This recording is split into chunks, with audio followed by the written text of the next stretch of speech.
نحمده ونصلي على رسوله الكريم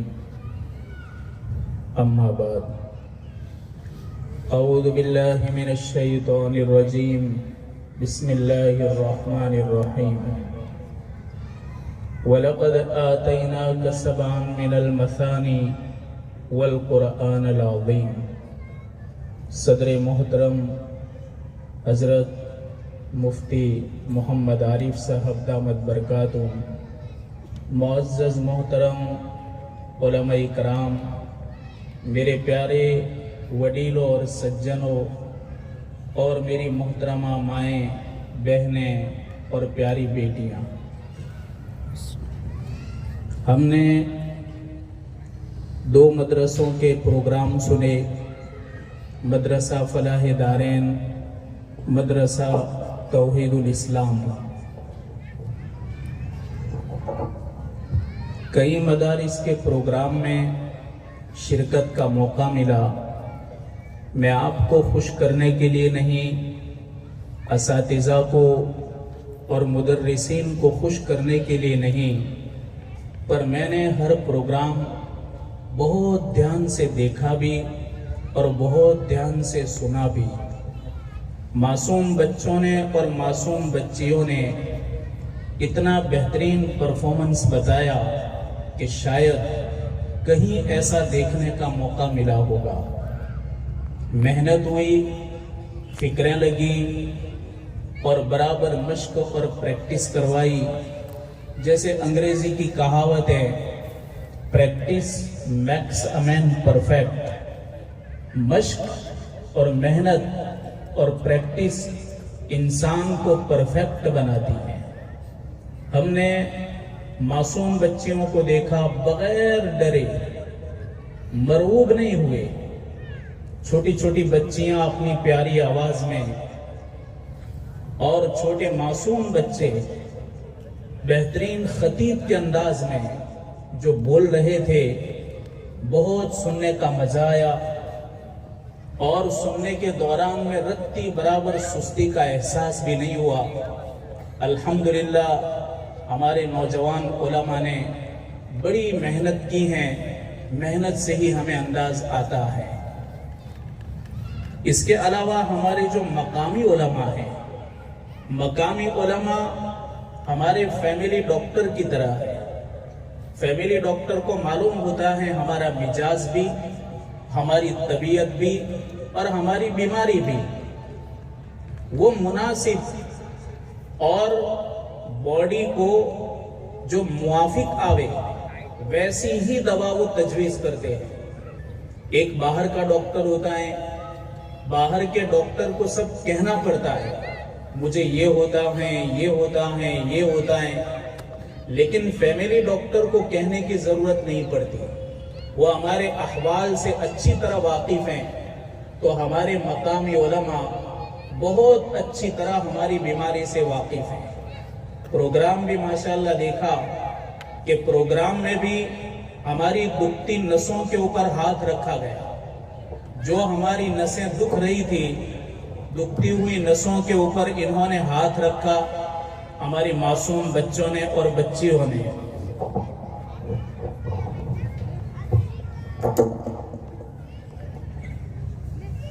تو یہ ہمارے علماء نے پہلے سے ہماری بیماری کو بھانپ لیا تھا، تو ہمیں ہر پروگرام سے کوئی نہ کوئی اچھی سے اچھی بہتر بات ملی اور اچھی سے اچھی نصیحت ہمیں نصیب ہوئی۔ بڑی مبارکبادی کے قابل ہیں ہماری مائیں اور بہنیں۔ بہت سی جگہوں پر میں نے دیکھا کہ ایسے دینی پروگرام سے ماؤں اور بہنوں کو دور رکھا جاتا ہے۔ ارے جس ماں نے صبح اٹھ کر کے سخت ٹھنڈی میں، گرمیوں میں اپنے معصوم بچوں کو نہلا دھلا کر، بچوں کو صاف صفائی کر کے مدرسوں میں بھیجا، اسکول میں بھیجا، باپ وہ تو صبح اٹھ کر کے اپنے کاروبار کے اندر مشغول ہو جاتا ہے۔ زیادہ تر بچوں اور اولاد کا خیال مائیں کرتی ہیں۔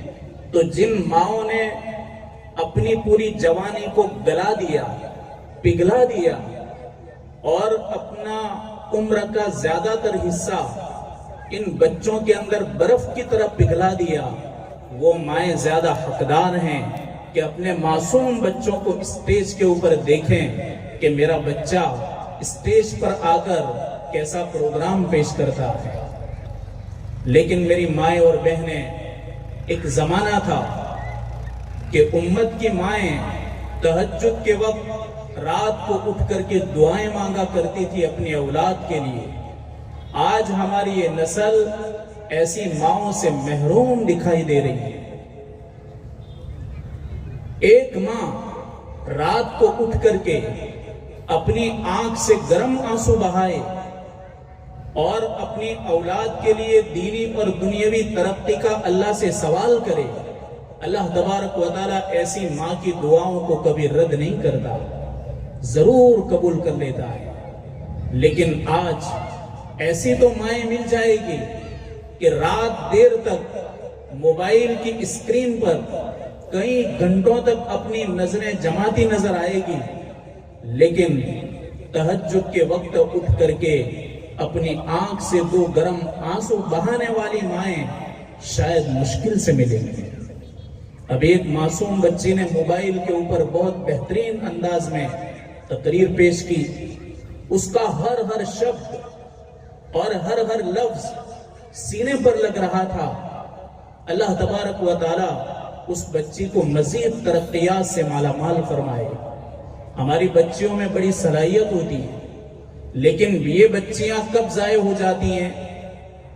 ناظرہ میں عام متن ہماری بچیاں 12 سال میں ناظرہ کلام پاک مکمل کر لیتی ہیں۔ 12 سال میں ہماری بچیاں فارغ ہو جاتی ہیں، لیکن 12 سال کے بعد 13، 14، 15، 16، 17، 18 یعنی شادی کی عمر تک یہ 5-6 سال بننے کے بھی ہیں اور بگڑنے کے بھی ہیں۔ ان 5 سالوں کے اندر اگر ان بچیوں کو سنبھال لیا گیا تو انشاءاللہ یہی معصوم بچیاں اس امت کے لیے کوہی نور ہیرے کی طرح چمکے گی، اور ان کی کوکھ سے اولیاء جنم لیں گے، اور ان کی کوکھ سے علماء ربانیین جنم لیں گے، اور ان کی کوکھ سے بڑے بڑے دائی جنم لیں گے کہ جو ایک وقت کے اندر امت کے لیے بہترین نمونہ ثابت ہوئے اور دنیا سے رخصت ہو گئے۔ باقی اگر ان 5 یا 6 سالوں کے اندر ان کی فکریں نہ کی گئی تو واقعات تو سنتے ہم کیسے کیسے واقعات سن رہے ہیں۔ جب کوئی واقعہ سنتے ہیں تو مارے شرم کے ہماری گردن جھک جاتی ہے۔ کیوں؟ اس لیے کہ جب سمجھداری کی عمر ہوئی اس عمر میں تو ہم نے فارغ کر دیا۔ جب سمجھداری کی عمر کم تھی اور مسائل سمجھنے کی جو صلاحیت اور کیپیبلٹی ہونی چاہیے اس وقت تو مدرسے میں رکھا، اور جب سمجھداری اچھی آ گئی تو پھر بچیوں کو نکال دیا۔ اب نتیجہ کیا ہوگا؟ اب سمجھداری کی عمر آئی تو یہی سمجھداری غلط جگہ پر لگ گئی، اور ان کی یہی صلاحیت غلط جگہ پر لگ گئی۔ نتیجہ کیا ہوگا؟ ان کی عمدہ صلاحیتیں غلط جگہ پر لگ کر کے ان میں آوارگی پیدا ہو جائے گی۔ یہ بہت سمجھنے کی ضرورت ہے۔ بڑے شہروں کے اندر ایسے بھیانک واقعات ہم سنتے ہیں کہ لگتا ہے کہ ہم کس یگ کے اندر زندگی گزار رہے ہیں اور کس یگ کے اندر ہم جی رہے ہیں۔ میرے بھائیوں، یہ مکاتب ابھی مولانا نے فرمایا مکاتب کے سلسلے میں، اور ایک چھوٹے مفتی صاحب آئے تھے، انہوں نے پگڑی پہن کر یہاں کھڑے تھے، انہوں نے مکاتب کی اہمیت کے بارے میں جو کلام کیا، واقعی ان کا کلام بھی، جنہوں نے بھی یہ کلام تیار کیا ہے، بڑے مبارک بادی کے قابل ہیں وہ استاذ، کہ انہوں نے زمانے کے اوپر اچھی طرح نظر رکھ کر کے یہ کلام تیار کیا ہے۔ شیخ الہند جب مالٹا کی جیل سے باہر آئے تو آپ نے عشاء کا وقت تھا، آپ دارالعلوم دیوبند کے اندر تشریف لائے، آپ نے سب سے پہلا جو خطاب کیا دارالعلوم دیوبند کے اندر، بڑے بڑے علماء ربانیین موجود تھے، مفتی اعظم مفتی شفیع صاحب جیسے لوگ موجود تھے. آپ نے فرمایا کہ لوگوں، میں نے مالٹا کی جیل میں رہ کر کے صرف 2 سبق سیکھے ہیں. سبق نمبر 1، آج امت کی یہ حالت، امت کی یہ پستی اور امت کی ذلت کیوں ہوئی؟ اس کی سب سے بڑی وجہ اور سب سے بڑا ریزن آپ نے یہ بتلایا کہ اس امت نے قرآن کریم کو بسے پشت ڈال دیا. آپ نے فرمایا کہ امت کو اگر دوسری مرتبہ عزت چاہیے جیسے ہم کو اگلے زمانے کے اندر ملی تھی، تو مسلمانوں کو مکاتب کا نظام مضبوط کرنا پڑے گا. مکتب کی بہت بڑی اہمیتیں ہمارے شیخ الحدیث صاحب جناب مولانا محمد یونس صاحب دامت برکاتہم وہ ہمیشہ فرماتے ہیں کہ مکاتب کے اساتذہ زندہ ولی ہیں. زندہ ولی اگر کسی کو دیکھنا ہو تو مکاتب کے اساتذہ کو دیکھ لو. معصوم بچے کو ٹیکل کرنا بہت مشکل ہوتا ہے. میں نے کئی سال تک ناظرہ پڑھایا ہے، میں نے قاعدہ بھی پڑھایا ہے، بہت دیر لگتی ہیں، دماغ پک جاتا ہے. ایک تو دارالعلوم اداروں کے اندر جو بچے ہوتے ہیں ان کی اڑان بہت اونچی ہوتی ہے، اور ان معصوم بچوں کو جو کوری سلیٹ ہوتے ہیں ان میں نکھار پیدا کرنا یہ زندہ ولی کا کام ہوتا ہے. تو آپ نے فرمایا ہر محلے کے اندر مکتب کے نظام کو مضبوط کرو، قرآن کو لفظاً بھی عام کرو، مانن بھی عام کرو. لفظاً کا مطلب یہ کہ ناظرہ صحیح مخرج کے ساتھ اور تجوید کے ساتھ معصوم بچوں کو بھی پڑھاؤ، اور جو نہیں پڑھے ہیں ان کو بھی پڑھاؤ، اور مانن بھی قرآن کو عام کرو. یعنی مسجدوں کے اندر درس قرآن کے حلقے لگنے چاہیے جس میں قرآن کیا کہتا ہے لوگوں کو پتا چلے. آج ہم کہتے ہیں فلاں بزرگ نے یہ کہا، فلاں بزرگ نے یہ کہا، لیکن اللہ نے کیا کہا وہ تو معلوم ہی نہیں ہے. جو مقدس کتاب سیکھنی سمجھنی ہے اس سے تو ہم کورے ہیں. قرآن صرف رمضان میں تلاوت کے لیے، تراویح کے لیے، کسی کا انتقال ہو جائے تو سورہ یاسین پڑھنے کے لیے، اس کے علاوہ کچھ نہیں رہا. آپ کی چاہت تھی حضرت شیخ الہند کی کہ بڑوں کے لیے مسجدوں کے اندر درس قرآن کے حلقے لگنے چاہیے اور انہیں قرآن کا ترجمہ اور آسان انداز میں تفسیر بتانی چاہیے تاکہ انہیں پتا چلے کہ میرا خالق اور میرا مالک مجھے کیا کہہ رہا ہے. اور معصوم بچوں پر محنت ہو، لفظاً صحیح قرآن پڑھایا جائے، طرز اچھا ہو، ادائیگی اچھی ہو، صحت کے ساتھ پڑھے تو اللہ تبارک و تعالی اس امت کو دوسری مرتبہ عزتیں عطا کرے گا. تو یہ اہمیت ہے مکاتب کی. دوسری بات آپ نے فرمائی کہ مسلمانوں کے درمیان آپس کا توڑ کسی بھی قیمت پر برداشت نہ کیا جائے اور مسلمانوں کو سختی سے روکا جائے کہ کسی کی ٹانگ نہ کھینچے اور آپس میں کسی کی مخالفت کر کے گرانے کی کوشش نہ کرے. یہ بات بالکل برداشت نہ کی جائے کہ آپس میں انتشار پیدا ہو. شیخ الہند نے فرمایا اب میری جتنی بھی باقی عمر رہ گئی میں پورا میرا زمانہ موت تک ان 2 سبق کے اندر گزار دوں گا. اور آپ نے اپنی زندگی ان 2 سبق کے اندر مکمل کی پوری کی.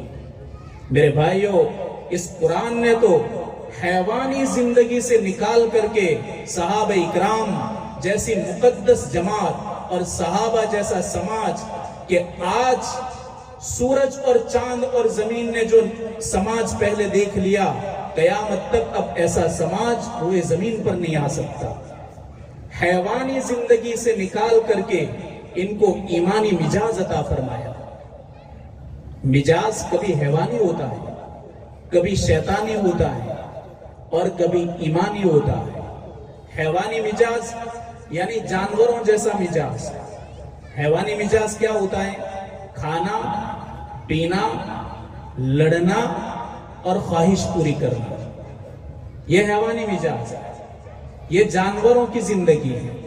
جانور ہم دیکھتے ہیں جنگل کے اندر لڑتے رہتے ہیں، ایک دوسرے پر حملہ کرتے ہیں، شکار کرتے ہیں، شکار کر کے کھا جاتے ہیں۔ کوئی لا اینڈ آرڈر نہیں، کوئی کورٹ نہیں، کوئی پولیس نہیں، کوئی آرمی نہیں۔ ان کا کام ہی ہے کھانا پینا، لڑنا اور خواہش پوری کرنا۔ جیسے ابھی مفتی صاحب نے بڑی شاندار بات بتلائی اور بہترین نقطہ بتلایا، دل چاہ رہا تھا کہ آپ بولتے ہی رہے، لیکن پتہ نہیں انہوں نے اختصار کے ساتھ اپنی بات کیوں مکمل کر دی۔ آپ نے بہترین اشارہ دیا کہ جہاں دنیا کی بات آئی تو قرآن نے کہا لا تفرح، خوش ہونے کی ضرورت نہیں ہے، یہ سب ختم ہونے والی چیز ہے۔ اور جہاں قرآن کی بات آئی، علم دین کی بات آئی، تو اللہ نے کیا فرمایا؟ اس پر تو تمہیں خوش ہونا چاہیے۔ علم دین پر کہا تمہیں خوش ہونا چاہیے، ادھر قارون کو کہا خوش ہونے کی ضرورت نہیں، یہ چند روزہ مہمان ہیں، ختم ہو جائے گا۔ ایک مرتبہ عیسیٰ علیہ السلام سفر میں جا رہے تھے، ایک نوجوان لڑکے نے آپ سے کہا کہ حضرت آپ کہیں تو میں آپ کے ساتھ سفر میں چلوں۔ عیسیٰ علیہ السلام نے فرمایا ٹھیک ہے، سفر لمبا ہے، چل سکے گا؟ کہا بالکل، میں تیار ہوں۔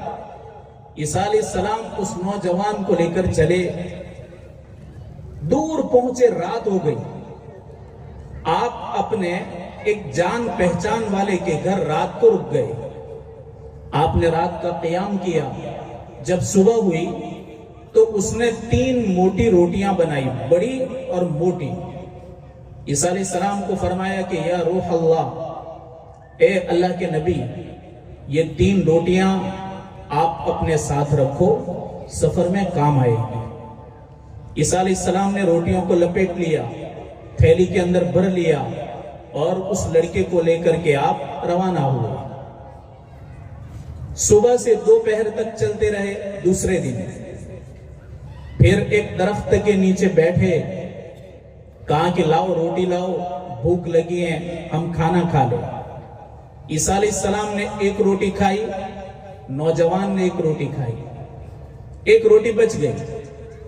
عیسیٰ علیہ السلام نے فرمایا یہ روٹی لپیٹ دو، آگے منزل کہیں پر قیام کریں گے تو کام آئے گی۔ اس نے روٹی لپیٹ لی اور دونوں آگے چلے۔ کسی مقام پر حضرت عیسیٰ علیہ السلام قضائے حاجت کے لیے گئے۔ ایک روٹی بچی ہوئی تھی، وہ نوجوان لڑکا عیسیٰ علیہ السلام کے جانے کے بعد کھا گیا۔ اب سفر شروع ہوا۔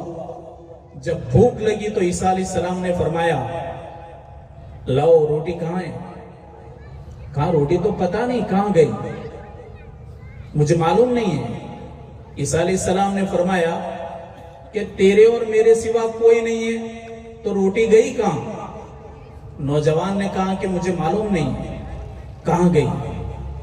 عیسیٰ علیہ السلام نے اس کا ہاتھ پکڑا، بیچ میں ایک چھوٹا سا دریا آیا۔ عیسیٰ علیہ السلام نے اس کو دریا پر چلایا، دریا کی سطح پر، جیسے ہم زمین پر چلتے ہیں اس طرح پانی پر چلایا۔ دونوں نے دریا پار کر لیا۔ عیسیٰ علیہ السلام نے کیا فرمایا؟ دیکھا معجزہ دیکھا، دیکھ تیرے پیر بھی نہیں بھیگے۔ اب اتنا بڑا معجزہ تجھ کو بتایا، اب بول روٹی کہاں گئی؟ وہ بولا مجھے معلوم نہیں ہے۔ عیسیٰ علیہ السلام خاموش رہے، سفر آگے جاری رکھا۔ بھوک تو لگ گئی تھی ان کو۔ وہ نوجوان کہنے لگا کہ یا نبی اللہ مجھے بھوک لگ رہی ہے۔ آپ نے دیکھا کہ جنگل میں ایک ہرنی اپنے 2 بچوں کے ساتھ گھاس چر رہی تھی۔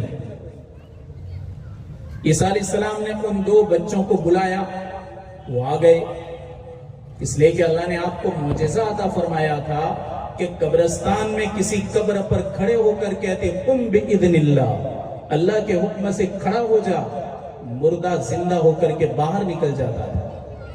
اتنا بڑا معجزہ آپ کو عطا فرمایا تھا۔ ہرنی کے دونوں بچے آئے، دونوں کو ذبح کیا، دونوں نے گوشت پکا کر کے کھا لیا۔ اب وہ لڑکا تعجب کر رہا تھا کہ آپ تو بڑے رحم دل ہیں، اور وہاں ہرنی تو انتظار کر رہی ہیں، اور یہاں دونوں بچے ذبح کر دیے۔ آپ نے فوراً دونوں بچوں کو کہا کہ اللہ کے حکم سے کھڑے ہو جاؤ۔ دونوں کی ہڈیاں جڑ گئی، زندہ ہو گئے، اور دونوں اپنی ماں کے پاس چلے گئے، اور ماں ان دونوں کو لے کر روانہ ہو گئی۔ عیسیٰ علیہ السلام نے کہا بول روٹی کہاں ہے؟ وہ کہنے لگا کہ بار بار روٹی کی بات آ جاتی ہے۔ کہاں اتنا بڑا دوسرا معجزہ تجھ کو بتایا تو اب تو بول۔ کہا مجھے معلوم نہیں۔ اب عیسیٰ علیہ السلام ایک رن سے گزر رہے تھے، ریت تھی، ریت کے 3 ڈھیر کی، نہ چھوٹے نہ بڑی، 3 ڈھیر کر دیے۔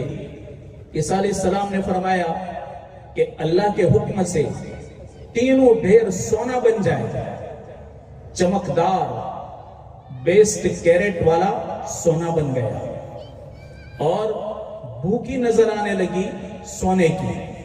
عیسیٰ علیہ السلام نے اس نوجوان کو کہا کہ دیکھ کتنے ڈھیر ہیں؟ کہا 3۔ کہا ایک تو میرا، عیسیٰ علیہ السلام نے کہا ایک تیرا اور ایک اس کا۔ وہ کہنے لگا اس کا تو ہم دو کے علاوہ کوئی ہے ہی نہیں، تو اس کا یعنی کس کا؟ کہا بس اس کا۔ کہا کہ آپ نام تو لو۔ کہا کہ جس نے روٹی کھا لی اس کا۔ تو بول رہا تھا نا کہ مجھے پتا نہیں روٹی کون کھا گیا، تو کہا تیسرا اس کا اور 2 یہ ہمارے۔ کہا عیسیٰ میں نے روٹی کھائی تھی۔ کہاں دنیائی معجزہ دیکھ کر جھوٹ بولا، اور دنیا کمانے کے لیے اب سیدھا بولنے لگا، اور مدر معجزہ دیکھ کر کے بھی تو مکر گیا، انکار کر دیا۔ عیسیٰ علیہ السلام نے کہا کہ تو ناپاس، ایک نبی کے ساتھ رہنے کے قابل نہیں، تو میرے ساتھ سفر نہیں کر سکتا، یہ تینوں ڈھیر تیرے ہیں۔ عیسیٰ علیہ السلام جیسے ہی اکیلے نکلے، اتنے میں 2 گنڈے آ گئے، ڈاکو آئے۔ اس نے ہتھیار دیکھے، یہ تو ہتھیار دھاری ہیں۔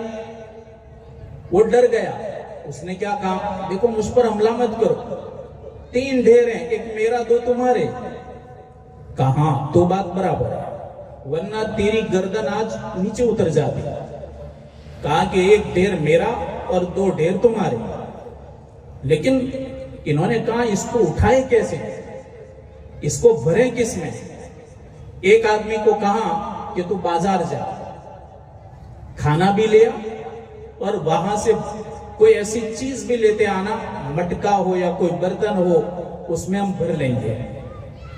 ایک آدمی کھانا لینے کے لیے گیا، 2 یہاں بیٹھے ہوئے حفاظت کر رہے۔ کھانا لینے گیا، اس کی بھی نیت بگڑی۔ یہاں 2 تھے، ان کی بھی نیت بگڑ گئی۔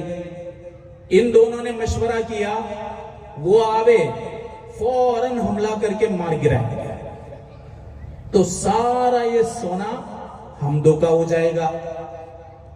اس کو بھی شیطان نے پٹی چڑھائی، کہا کہ دیکھ ایک کام کر، یوں بھی تو کھانا لینے آیا ہے، تھوڑا زہر لے لے اور زہر اندر ملا دے، ان دونوں کو کھلا دیں گے، مر جائیں گے، سارا سونا تیرے اکیلے کا ہو جائے گا۔ اس نے کھانا بھی لیا، زہر بھی لیا، اور زہر برابر مکس کر دیا۔ اب وہ آ رہا تھا، ان دونوں کا پلان تو پہلے سے طے تھا۔ جیسے ہی اس کو آتے ہوئے دیکھا، ایک ساتھ حملہ کر دیا، مار گرایا۔ اب وہ کیا کہنے لگے، بس اب یہ سارا سونا ہمارا، اطمینان سے کھانے کے لیے بیٹھتے ہیں۔ بیٹھے، کھانا شروع کیا، زہر چڑھ گیا، اس کو تو مار گرایا، یہ 2 بھی مر گئے، اور سونے کا ڈھیر وہیں کا وہیں رہ گیا۔ یہ دنیا کی حقیقت ہے، اس لیے کہا لا تفرح ان اللہ لا يحب الفرحین۔ حضرت مفتی صاحب کی بات نے مجھے واقعہ یاد دلا دیا اور مضمون مل گیا۔ اللہ آپ کو بہتر بدلہ عطا فرمائے۔ میرے بھائیوں، یہ ہمارے معصوم بچے ہمارا فیوچر ہیں، اور جس ملک کے اندر ہم رہ رہے ہیں اور جس دور سے ہم گزر رہے ہیں، ہر بچے کو اسٹڈی اور مطالعہ کا عادی بنانا ضروری ہے۔ دنیا میں سب سے زیادہ اسٹڈی کرنے والی قوم اگر کوئی ہے تو وہ یہودی ہے۔ قانون ہے، ایک سال میں 70 کتابیں، 70 بکس اسٹڈی کرنا ضروری ہوتا ہے ہر یہودی کے لیے۔ اس لیے مختصر ہونے کے باوجود وہ قوم کہاں کی کہاں کھڑی ہے، اور جن کا رات دن کا مشغلہ تھا، آج ان کے بچے رات دیر تک چوراہوں پر بیٹھنا، موبائل لے کے پتہ نہیں اسکرین پر کیا دیکھتے رہتے ہیں، رات دیر تک یہی مشغلہ، اور 1500 2000 کے بال کٹواتے ہیں۔ عورتوں کے اندر بھی اتنی فضول خرچی کہ ضرورت سے زیادہ چیزوں کو خریدنا، شادی بیاہ کے اندر فضول خرچی، جوان لڑکوں کے اندر بالوں میں فضول خرچی، کپڑوں کے اندر فضول خرچی۔ جس قوم کی یہ حالت بن جاتی ہے، وہ قوم عزت اٹھا کر جینے کے قابل نہیں رہتی، اور وہ عزت کے بالکل حقدار نہیں رہتی جس قوم کی یہ پوزیشن ہو جائے۔ تو ہمارے معصوم بچے ہمارے لیے بہترین مستقبل ہیں۔ مولانا عمر صاحب پالنپوری علیہ رحمہ، یہ تو ہمارے یہ چھوٹے بچے تو نہیں پہچانتے ہوں گے، پوری دنیا ان کو پہچانتی ہے، کیا عرب اور کیا عجم۔ مولانا عمر صاحب پالنپوری جب معصوم بچے تھے، مکتب میں پڑھتے تھے، ان کے استاد کون تھے؟ مولانا حفظ الرحمان بلند شہری، وہ ان کے استاد تھے۔ رہتے تھے کہاں؟ بلند شہر، اور پڑھاتے تھے گجرات کے گٹھامن میں۔ انتہائی غریب مدرس۔ ابھی حضرت مفتی صاحب کو اعلان کرنا پڑا، ہماری مائیں اور بہنیں بیٹھے ہوئے ہیں، خالی ان کی جانکاری کے لیے میں ایک بات بتلاؤں کہ ہمارے مدرسے میں جہاں طالبات عربک پڑھتی ہیں، بخاری شریف، ترمذی شریف، یعنی عربک کا پورا کورس ہے طالبات کے لیے، جب وہ بچیاں فارغ ہو رہی تھی تو خالی مستورات نے 2.25 لاکھ روپے جمع کر کے دیے تھے۔ مستورات میں، مردوں کی بات نہیں کر رہا، مستورات کا مجمع تھا، خالی مستورات کو جوڑا گیا تھا۔ اور یہاں تو شاید بہت نظر آ رہی ہیں، اس سے آدھی ہوگی۔ اتنی عورتوں نے حوصلہ افزائی کے لیے 2.25 لاکھ روپے دیے تھے۔ تو آپ نے فرمایا کہ تمہارے گھر میں نہ آئے مگر نیک لوگ، اور تمہارا کھانا نہ کھائے مگر نیک لوگ، ان سے زیادہ نیک کون ہو سکتا ہے؟ ان سے زیادہ معزز اور محترم کون ہو سکتا ہے؟ میرے بھائیوں، یہ تو اسٹیج پر تو کہتے بھی شرم آتی ہیں کہ تنخواہ تو ٹھیک اس زمانے کے اندر بیت المال سے ضرورتوں کو پورا کیا جاتا تھا، طے نہیں ہوتا تھا کہ اتنے 1000 روپے کے اتنے 1000 روپے، ایسی کوئی سسٹم نہیں تھی، ہر ضرورت کو اس زمانے میں پورا کیا جاتا تھا۔ تو یہاں اسٹیج پر حافظ ایوب صاحب بہت بڑا بادل بیٹھا ہوا ہے، اور بہت برس بھی رہے تھے، وہ اچھا خاصا انعام دیا بچوں کو۔ میں نام بھی سن رہا تھا، بار بار نام آ رہا تھا ان کا۔ اللہ تبارک و تعالیٰ آپ کی کمائی کو بے حد و انتہا قبول فرمائے، اور جنت الفردوس کے اندر اعلیٰ درجے کا مقام عطا فرمائے۔ ہمارے مولانا یوسف صاحب دامت برکاتہم، انہوں نے بھی ان کی پہچان کروائی، اسکول میں ان کی کیا توجہ تھی اور ان کی کیا امداد تھی، بہت خوشی ہوئی۔ ایک دم سادہ مزاج آدمی، ان کی ملاقات کر کے مجھے لگا کہ ایسے لوگ امت کے پاس جب تک ہیں تو امت کے پاس بہترین کار خیر کے لیے اور رفائی کاموں کے لیے یہ انمول رتن ہے، ان کا احترام ضروری ہے۔ اللہ تبارک و تعالی یہی جذبات ہم سب کو عطا فرمائے۔ تو مولانا عمر صاحب پالن پوری چھوٹے بچے تھے، اب وہ پڑھ رہے تھے مولانا حفظ الرحمان صاحب کے پاس، بلند شہری کے پاس۔ اب وہ اتنا غریب آدمی کہ ان کا چشمہ ٹوٹ جاتا تو وہ کیا کرتے، دھاگا لیتے، دھاگا سے لپیٹ دیتے، اور کبھی ان کی یہ فریم کی 2 ڈنڈیاں ہیں، کبھی یہ ٹوٹ جاتی تو دھاگا پورا کان پہ لپیٹ دیتے۔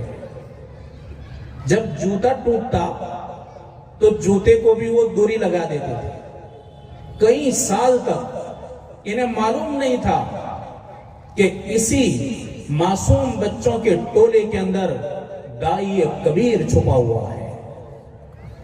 پتہ نہیں ان معصوم بچوں کے اندر کون امام ربانی چھپا ہوا ہوگا کہ جو امت کے لیے صلاح الدین ایوبی جیسی کیپیبلٹی رکھ کر کے امت کو ساتھ لے کر چلنے والا ہوگا۔ ہم نے ان کے چہروں پر پڑھا نہیں۔ جب حضرت نے ارادہ کیا مولانا حفظ الرحمان صاحب نے کہ میں اپنے وطن بلند شہر چلا جاؤں، انہوں نے واپس جانے کا ارادہ کیا۔ کئی سال تک گٹھامن میں پڑھا ہے، بناسکاٹھا والا۔ تو ان کی ماں آئی مولانا عمر صاحب پالن پوری رحمت اللہ علیہ کی، کہنے لگی کہ مولانا صاحب آپ تو چلے جائیں گے تو یہ میرے بچے کا کیا ہوگا؟ میرے بچے کو میں علم دین سکھانا چاہتی ہوں، مائیں اور بہنیں اور بیٹیاں خاص اس کو سنیں۔ تو حضرت نے کہا مولانا حفظ الرحمان صاحب نے کہ دیکھو امی جان، اب یہاں مجھے تھوڑی پرابلم ہے، اور وہاں پر میرے رشتہ دار بھی بار بار کہہ رہے ہیں کہ آپ عمر بڑھ رہی ہیں، اس لیے آپ وطن ہی میں رہ جاؤ۔ ایک کام کرو، تو اگر تمہارے بچے کو پڑھانا ہے تو میرے ساتھ بھیج دو، میں بلند شہر لے جاتا ہوں۔ ان کی ماں تیار ہو گئی۔ اس زمانے میں انہوں نے قرضہ لے کر کے 50 روپے جمع کیے اور 50 روپے مولانا حفظ الرحمان صاحب کو دے دیے کہ لو حضرت، یہ میرے بچے کا خرچہ ہے۔ اب وہ تو لے گئے بلند شہر، یہاں رشتہ داروں نے کوہرام مچایا، ماں کو کوسنے لگے، تو نے کیا کیا؟ چھوٹے بچے کو بلند شہر بھیج دیا، یوپی بھیج دیا، تو نے اسکول پڑھا لیتی تو کوئی ڈگری حاصل کر لیتا، ملازمت مل جاتی، گھر کی حالت سدھر جاتی۔ بار بار جب انہوں نے کہا تو مائیں سنیں، اس ماں نے کیا کہا، ارے کیا دنیا کی رٹ لگاتے ہو، ایک دن آئے گا کہ دنیا میرے بیٹے کے قدموں کے اندر آ کر گرے گی اور میرا بیٹا پورے عالم کو میرے رب کا پیغام سنائے گا۔ وہ قبولیت کی گھڑی تھی، ماں کی زبان سے اور دل کی گہرائیوں سے یہ صدا نکلی، اللہ نے فوراً قبول کر لی۔ حضرت انہیں بھی معلوم نہیں تھا کہ میں آگے چل کر کے اللہ مجھے کون سی منزل طے کرائے گا۔ دن آیا کہ دنیا جھکی، آپ کے سامنے رشیا جھکا، آپ کے سامنے امریکن جھک گئے، آپ کے سامنے یورپ جھکا، آپ کے سامنے عرب جھک گیا، آپ کے سامنے عجم جھک گیا، اور دنیا آپ کے قدموں کے اندر آ کر گری، اور آپ نے پوری امت مسلمہ کو پیغام سنایا، غیر مسلموں کو انسانیت کا پیغام دیا، ایمان والوں کو ایمانی پیغام پہنچایا۔ ان بچوں کے اندر کون سی صلاحیت چھپی ہوئی ہے؟ کامیاب مدرس وہ ہیں کہ دبی ہوئی صلاحیت کو بیدار کرے، دبی ہوئی صلاحیتوں کو اجاگر کرے۔ ماشاءاللہ بڑے ہونہار نوجوان بچے ہیں، محنت کرنے والے ہمارے پاس لڑکے ہیں، تو ان کی بھی حوصلہ افزائی ضروری ہے۔ تو مائیں اپنے بچوں کے حق میں دعائیں کریں، بچیوں کے لیے دعائیں کریں، اللہ تبارک و تعالیٰ ان کی دعاؤں کے اندر وہ تاثیر پیدا کرے گا۔ اللہ تبارک و تعالی ہمارے بچوں کو چمکائے گا۔ آپ نے بڑے وقار کے ساتھ، سکون کے ساتھ دل لگا کر کے بات سنی اور توجہ کے ساتھ سنی۔ ماں بہنوں کا مجمع ہے لیکن کوئی ایسا خلفشار نظر نہیں آ رہا، اسی طریقے سے کوئی ایسی بے ترتیبی نہیں دکھ رہی۔ ماشاءاللہ جذبات والے آپ لوگ ہیں۔ مفتی صاحب نے بھی بڑے اچھے انداز میں جن امور کو آپ کو بتلایا، 4 امور بتلائے، ان کی طرف خاص توجہ دینا ہے۔ رات بھی زیادہ ہو رہی ہیں، اللہ تبارک و تعالیٰ کہنے سننے سے زیادہ عمل کی توفیق عطا فرمائے۔ آج کے اجلاس کو اللہ تعالیٰ بے حد و انتہا قبول فرمائے۔ وآخر دعوانا ان الحمدللہ رب العالمین۔